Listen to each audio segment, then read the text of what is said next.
Hello, everybody, and welcome to another episode of Faster Masters Rowing Radio, where having a rowing coach only makes you better. Following a program gives you a true pathway to becoming a confident rower who's respected by your peers. You can become the athlete you want to row with. I'm Rebecca Caroe, and I'm joined by Marlene Royle. Hi, Rebecca, and hello to our Faster Masters Rowing Radio audience. I have a very special headgear on today. I don't know if you can see, but it's a little sled with a Christmas tree on it and some baubles. Very nice. Yeah, just celebrating being a little bit festive. Yes. We believe in festivities now, even though you're in a subtropical climate. Not subtropical, it's warm temperate. It's about the same as the south of France. Yeah, it's lovely. It's summertime. And I have my very special, this is my gift to me t-shirt, because I was so disappointed I didn't get to go to Tokyo. Look what just arrived in the post. My Tokyo souvenir t-shirt. Tokyo Olympics. So it has all the little icons of all the different sports. And it took me a long time to organize getting it, because trust me, I'm not so good at reading Japanese. Cool. That's nice. So that's a definite conversational piece. Yeah, exactly. And not many people have got them. That's the other thing. Is I'm kind of pleased in that regard. So Charles wants to know, where's the red nose? Too bad. It's always someone, isn't it? You just need to have a bit of a cold in winter. I always get a red nose. But it's summer where you are. I know. I think I'm doing the whole world a service by reminding Northern Hemisphere people, which of course is land of my birth, that not all of the world has cold Christmas holidays. Right.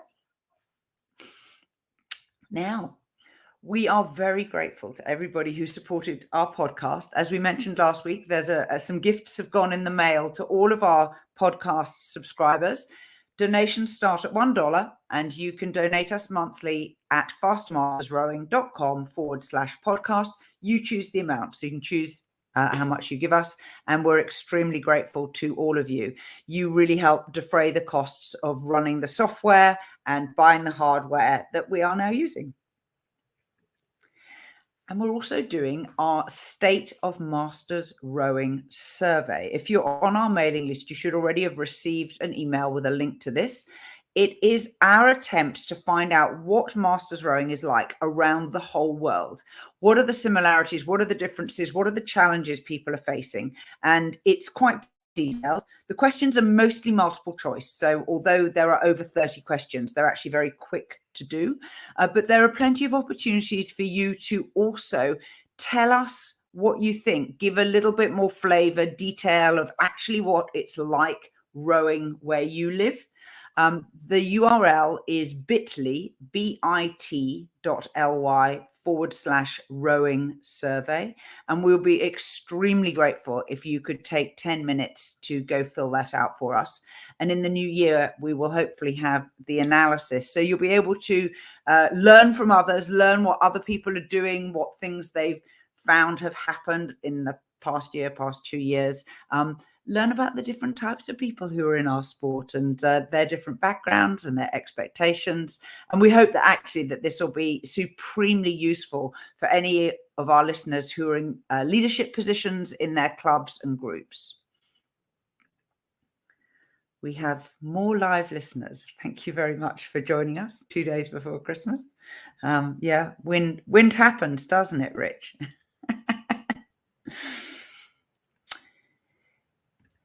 We've picked a fun topic for today. One of our listeners, Laverne, has said that she could not find a competent video anywhere online or a description of how to carry a single scull. She said, particularly now that we have a lot of different rigger designs. So there are Euro riggers, which are the side-mounted riggers. We have wing riggers. We have reverse wing riggers. We have 2 and 3 stay riggers. And so she set us this challenge. How do you carry a single scull? To which Marlene immediately replied, but I wrote an article about that. Well, I didn't actually write this article, but this is a piece of historical archive, okay, for our audience. Back in I'm going to tell you, 1988. Okay, so it was a little while ago. Steve Kiesling, this book, I'm sorry, 1999. Steve Kiesling, who is the famous author of the book The Shell Game, he wrote this book called The Complete Recreational Rower and Racer, From Indoor Rowing Machines to Outdoor Shells by Steve Kiesling. This was one of the really first rowing books out there that was kind of geared towards the average person who wants to row and have a good time and not necessarily focused on competitive rowing. And he came to Craftsbury, and I did a lot of the things with him in the book, and that's me back in 1999. And carrying your shell, we can say right there. So I'll read this short little bit for you, and then Rebecca will wow us with what she did. Carrying your shell. The easiest way to carry most shells is with two people. I love that. Pick it up from either end near the cockpit. That's probably just what Laverne wanted us to tell her, right? Pick it up from either end near the cockpit, not the ends of the shell. Then turn the boat on the edge and cradle it in your arms. If you are alone, the secret to carrying your boat is to find the balance point. Some shells have built-in handles properly spaced on either side of the balance point so you can grab them and hoist the shell onto your shoulder or onto your head. With other shells, you have to feel around to find where they balance. But he doesn't really tell us how to do it. So this is why Rebecca's video is important for us. Well, thank you for that. So let's take a look at the video that I shot this morning, which is here. Now, there's no sound, so I'm going to just provide a little bit of overall commentary. And what I did was I've started off with 3 different designs of rigger. And so here we go. This is the first type. It's a conventional wing rigger, and I just have the boat on its own in the water. And what you're looking at here is me working out how to find the balance point. I put my hands on either side of the gunnels, and I am just lifting the boat out of the water and figuring out exactly where I should put my hands so that I can lift and the bow and the stern simultaneously come out of the water, and the boat isn't tilting one way or the other. Now I've lifted the boat out of the water and I am resting the shell on my legs, on my thighs. And this is a really stable position, particularly if you're uncertain of how to carry the boat. So it's quite stable, and you can just carry it just like that. You can carry it with it across your thighs, and you can just leave it the right way up, and you can walk back towards a set of slings or trestles. Here I'm showing how to turn the riggers vertically so that the boat is out of the water, and I have it carried in the crook of my arm. Sadly, the arm is out of shot right now, but I'm holding the boat and it's riggers vertical. And again, you can carry it completely just like this. Now I'm going to put it back in the water, and this time I'm going to lift it out of the water and take it to above my head, which personally I believe is the most comfortable way of carrying a single scull. And I've lifted it and I've put it completely on my head. My head is on the deck. I've chosen to stagger my hands so that my hands are, one is forward and one is slightly back.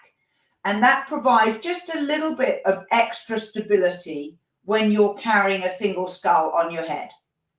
You should also note that sliding the seat out of the way is pretty important, because you do not want to have the seat on your head because it can roll, and then that upsets the balance of the shell as you're walking. Although I will say I once saw a video of a man carrying a shell on his head without his hands holding the side of the boat. Children, this is not recommended. Don't do this at home. Now I'm coming back here with the second shell. So this is a reverse wing. So although it looks like the boat is has got the wing in the same place, what I'm pointing out now is it's a reverse wing. So the bow is to the right. I'm now again trying to find the balance point. And what you will see is that I consistently get it wrong. The balance point is very close to the mount point of the wing rigger, which by comparison with the regular wing is somewhat different. And in order to get the boat comfortably balanced, I found that I had to dodge the wing around the back of my legs. And this boat, I found that it was much more comfortable to carry it with the riggers vertical and the side of the boat on my shoulder, rather than actually putting it on my head.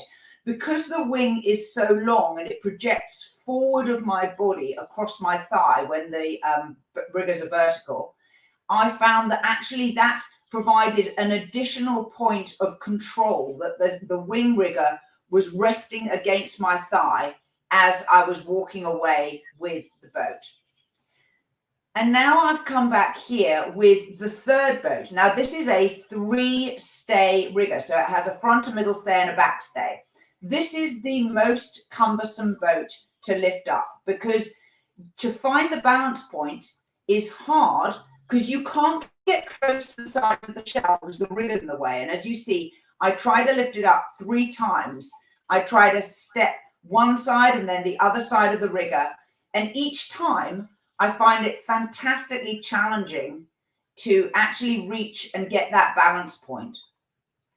I achieved the lift here actually by lifting on the rigger and the backstay, which is not ideal because, as you'll see, I actually bounced the bow onto the ground as I was doing it.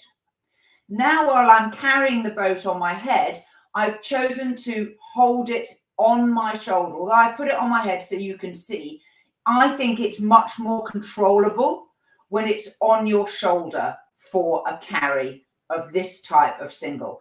And I will say that there probably aren't that many of them around nowadays, but that was definitely the most challenging piece for me overall.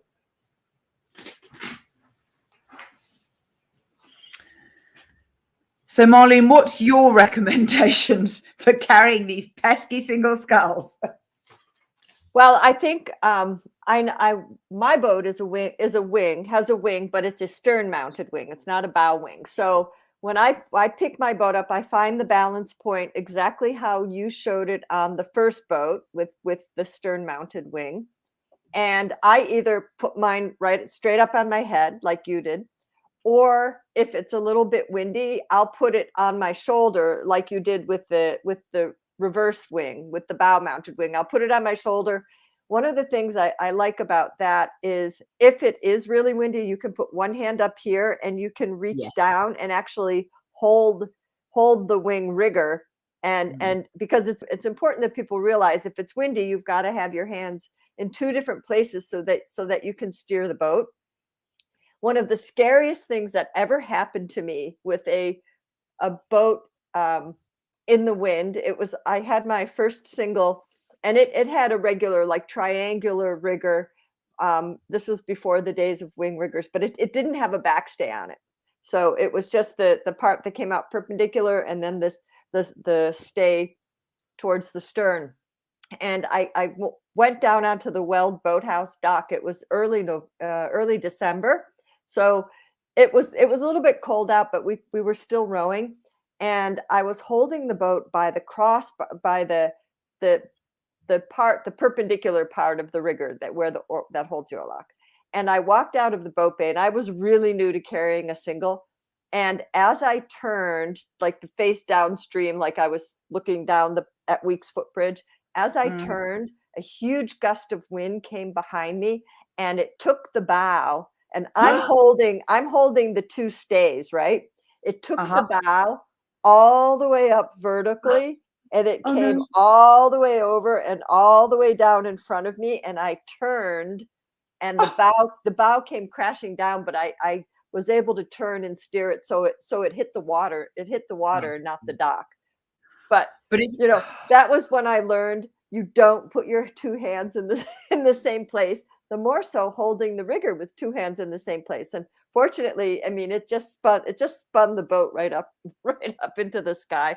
I was so glad nobody was there to see it, because I would have been mortified and completely embarrassed. But I didn't know how to handle a single in wind at that point. So it is really important to practice putting your boat on slings, picking it up, walk around with a little bit, put it back down on slings.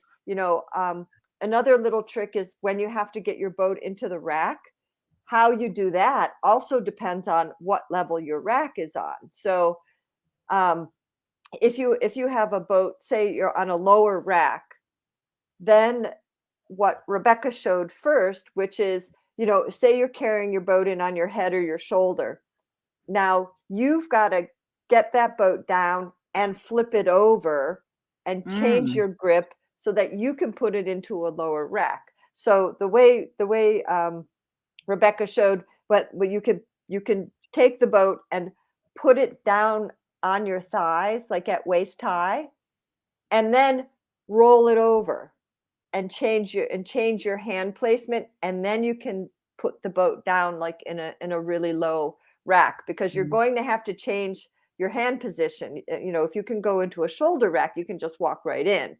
But if you have to go into a low rack, you have to roll your boat over. So I like to teach people how to hold the boat at waist high, like Rebecca, like you showed when you lifted the boat out of the water, and practice rolling the boat over and get used to handling it. And you can keep, because sometimes you have to change that hand placement. Yes. And you have to flip the boat seats down instead of seats up. Yes. So it's really good to practice rolling your boat around using your thigh. It's quite easy if you've got the balance point. And yes, practice this kind of manipulation, because if you do have a situation where it's windy, you want to make sure you control the boat. And the worst thing is when someone says, "Oh, I'll help you," and they come and they grab the back of the boat and you've got the balance point and you no longer have the balance point anymore, right? So I'm always like, no, really, it's fine. Don't help me. Everything is fine. Please. Yeah, I'm exactly the same. And so the principle that Marlene's describing, and what I think is probably the most important thing for people to learn is, first, understand this principle of the balance point. But secondly, to control your boat, the wider your hands are, the more control you have. This is why if you hold the sides of the boat, it's pretty narrow, a single. But if you can widen that by holding the riggers, whether it's side-mounted riggers, as Marlene described, or wing riggers, you actually have more control over the load if your grip is wider. One of the things that the reverse wing was so challenging is that you will not be able to roll the boat like Marlene just described as that practice, because it extends past your body on the balance point. So you kind of have to duck sideways or something in order to, or maybe step over it. That is much, much more challenging, but your thighs are really stable. They're strong. You bend your knees a little bit, bend your knees even more, and your thighs can go almost horizontal, and you can just hold the boat, and it's very, very stable and secure there. And it's definitely worth practicing, as Marlene suggests, on trestles or slings first, partly because you're higher above the ground. Bending down, as I did in the video, to pick it up from the water is definitely the next thing you need to learn. So first, practice from like a waist height trestle or sling, picking it up just to your waist, putting it down, picking it up, put it on your shoulder, put it with the riggers vertical, maybe with your arm cupped underneath the hull, put it down. Then perhaps up onto your shoulder, put it down, and then up and onto your head and put it down. And you could practice. One of the other really challenging things is, which is what I did when I was putting these boats away this morning, is I was carrying one back into the boathouse, and I realized I was going in stern first and it needed to be loaded bow first. So then you have to do this complete pivot, which is really difficult in the wind, thanks to all our friends like Rich who are in windy places. And again, I staggered my hands. I put one hand a long way forward and the other a long way back on the sides of the boat. And I rotated the boat around to it halfway, and then actually I turned myself and then moved my hand. So again, do it slowly. It's hard to anticipate wind gusts, but that is a rather more advanced strategy. And actually, it would have been much better for me to have first checked which way in that boat went and then pick it up off the trestles to take it to the boathouse. Also, people should practice carrying the boat straight up over your head with straight arms. And that is something, if you have to put your boat into a high rack, if you have to put your boat on your car, if some people, if they have to car top their boats, or they have to put their boat on their rack. My car, I can put my boat on quite easily on my car, but I also carry with me one of those little folding kitchen steps that if I want just a little bit more height, I can step up on that and put it up into the cradles.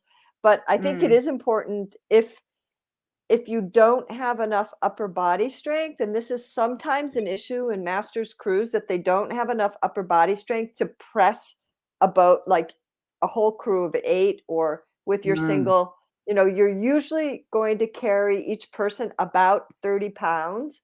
So I think it's important on land, make sure that you're capable of pressing 30 pounds up over your head, because there are situations, if you're carrying your boat by yourself, when you might have to put your boat into a high rack, or you might have to just pick your boat up sometimes to get above an object or some people at a regatta. You might have to go over something. So that's important to make sure that you have enough strength to do that. Yeah, definitely. When it comes to going above heads, and the Gina's earlier remark about you putting it on your head, there's a certain amount of momentum that you can get when you're lifting from the water.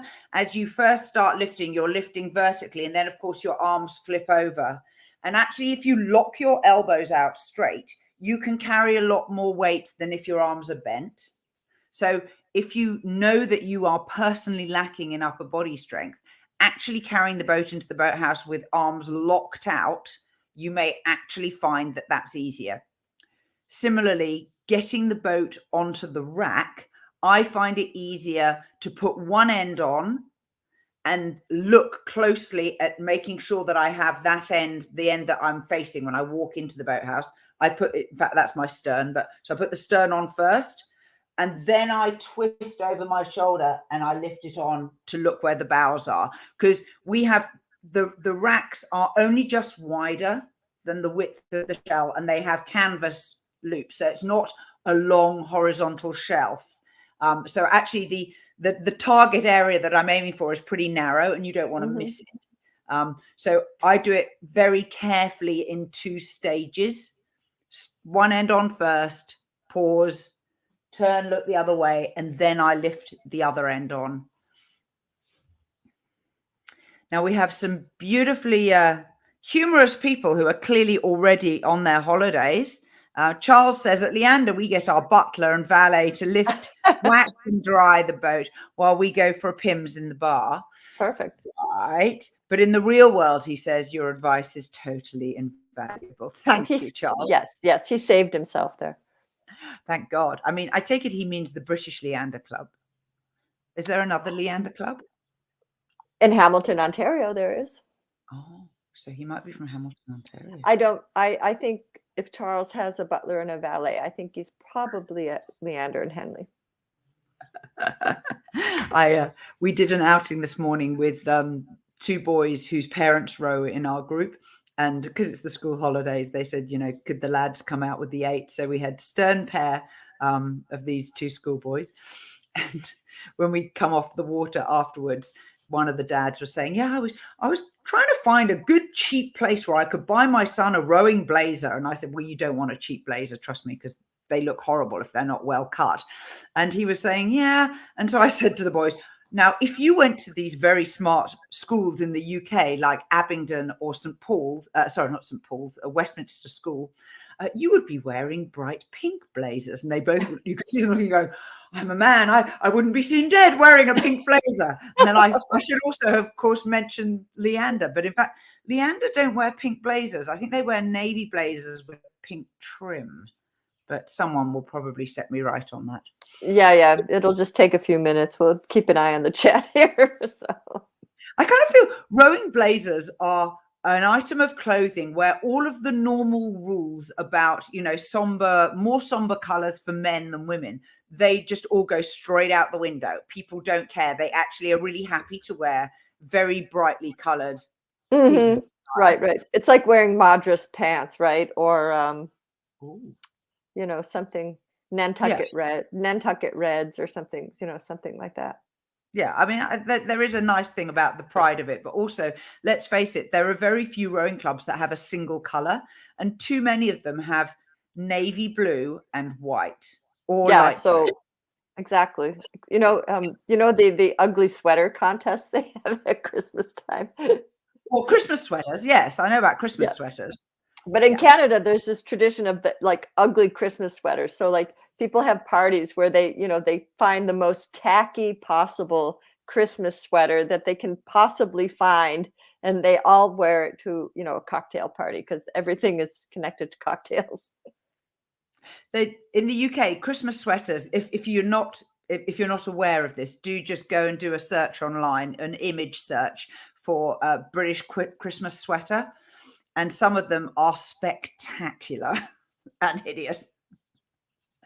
The ones I really like are the Norwegian ones that have a very detailed kind of almost a Fair Isle knitting pattern with lots of tiny little intersecting colors. And they are absolutely stunning. And some of them have silver hook and eye buttons on the cardigans, or they like have a placket that's sort of down to your mid chest with 2 or 3 silver buttons. They are really, really stylish. Yeah, they're very nice. Yeah, very expensive. And, when I'm Prime Minister, I'll have one of those. We have a question. Is it trickier picking up a single when you wet launch? I've only done it from a pontoon. No, it's not trickier picking it up when you wet launch. When you wet launch, you can push your boat out and you can wade into the water so that actually it's much closer to picking it up off a trestle or a sling, because you are much close. Your feet, when you're on a pontoon, your feet are virtually, obviously they're higher than water height. So actually you have a much higher height to lift. So you've done the difficult one if you've done a pontoon lift. Yeah, it's easy. It's easy from the water. And actually, if you walk out to the water, sometimes where it's a little deeper, you can actually, your boat will come up higher. So it's, if you walk out, depending on what your water is like, but if your boat is at knee high, it's a lot easier to pick it up. And the other thing that we used to do, which you can do more easily when you wet launch, is if lifting it up is a challenge, if you first push the boat down into the water, you get a little bit of a rebound from the water's surface because you displace a bit of water, and then it bounces back, and you can use that momentum then to start the lift. That's a really good trick. Well, have you not done that before? No. You see, we're still learning after 45 years of rowing. I do have one pet peeve. Sometimes when people wet launch, they take their oars out and they lay them on top of the water and let them float on the water. This is something, I categorically do not like this, because it's really easy to get water in your oars and it's a real pain to get it out. But I would prefer people put them back up on shore personally, but some people do that. And some people can carry their boat and oars at the same time.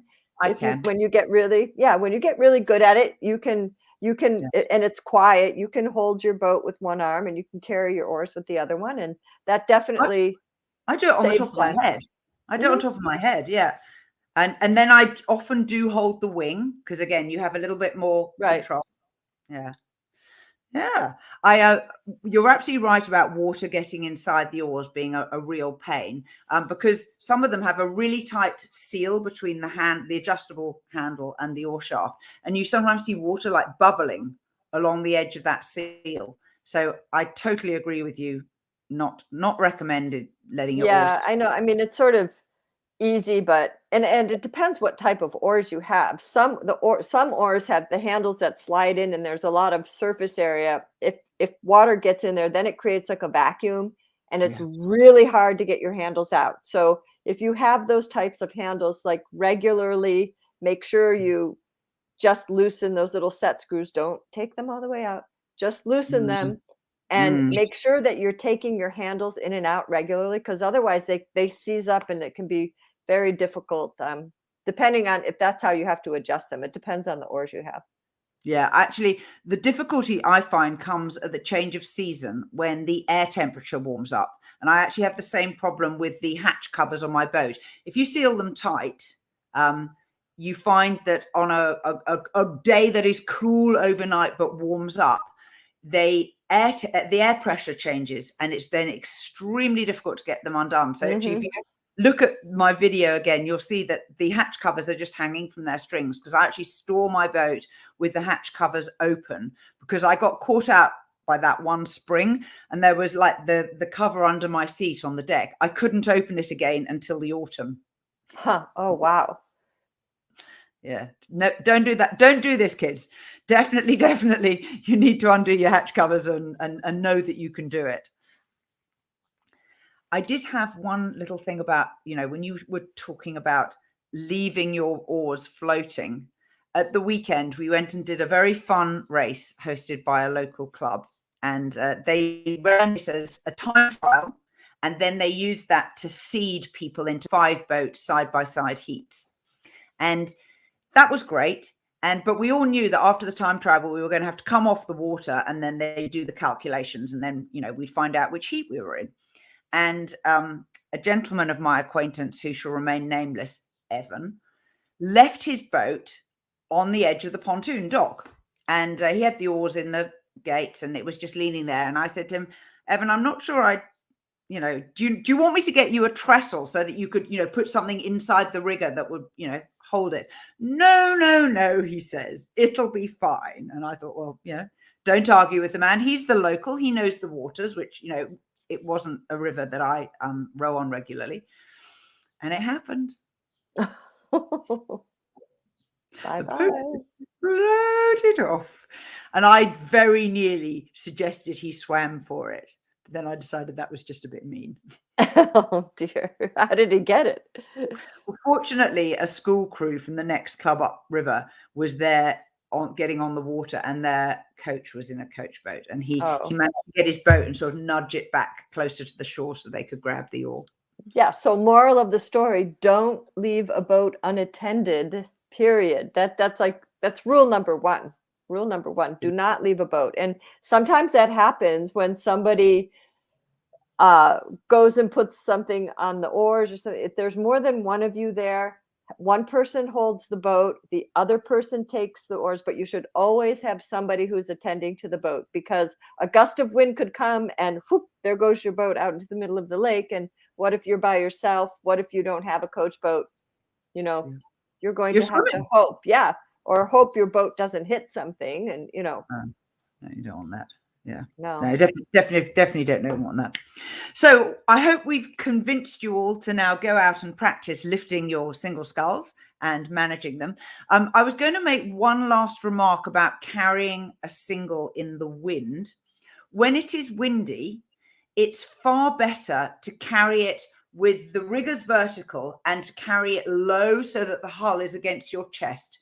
You can cup your arm under the hull, and then your other arm can be reaching up and holding the rigger. But if the boat is against your chest and a gust of wind comes, you want to be standing on the downwind side so that the wind pushes the boat into your chest, because then you can really stabilize it with your body weight. You can brace by standing with your feet further apart, and you can lean a little forward into the wind if you need to. So if a gust comes, try and anticipate, know the wind direction, and try and stand on that downwind side so that you can really control the boat. Don't try and move during a gust, just stabilize, wait till the gust passes, and then definitely then sort of move on. But your body is a really good control thing. And if the boat does swing around a little bit, don't worry unless it's going to hit a building. Just let it swing in the gust, wait for the gust to pass. And you can just move really, really slowly if there is a consistent amount of wind. If you move very, very slowly, you get used to how much pressure you need to, maybe you have to pull the bow towards you or push it a little bit away from you in order to control the boat in the wind. You'll get used to how much you need as you walk slowly back towards the shelter of the boathouse. But it isn't a bad thing to be picking your boat up in wind. It's good to be able to do it. It's one of those things that actually you just need to know what to do. So like if a gust comes, I always put my oars down immediately and I will drop them. I don't actually mind, because if you think about it, it's probably 3 foot. If my arm's extended, I can straighten my arm and just literally let go and the oars go to the floor. Then I've got both hands ready and I will drop the boat down so that the riggers are vertical and I can hold it closer to my body. So long as you know that's what you need to do, yes, you may get a little caught out by a wind gust, but it won't be disastrous. Here we go. Anything last things? Happy holidays. Have a lovely Christmas, everybody.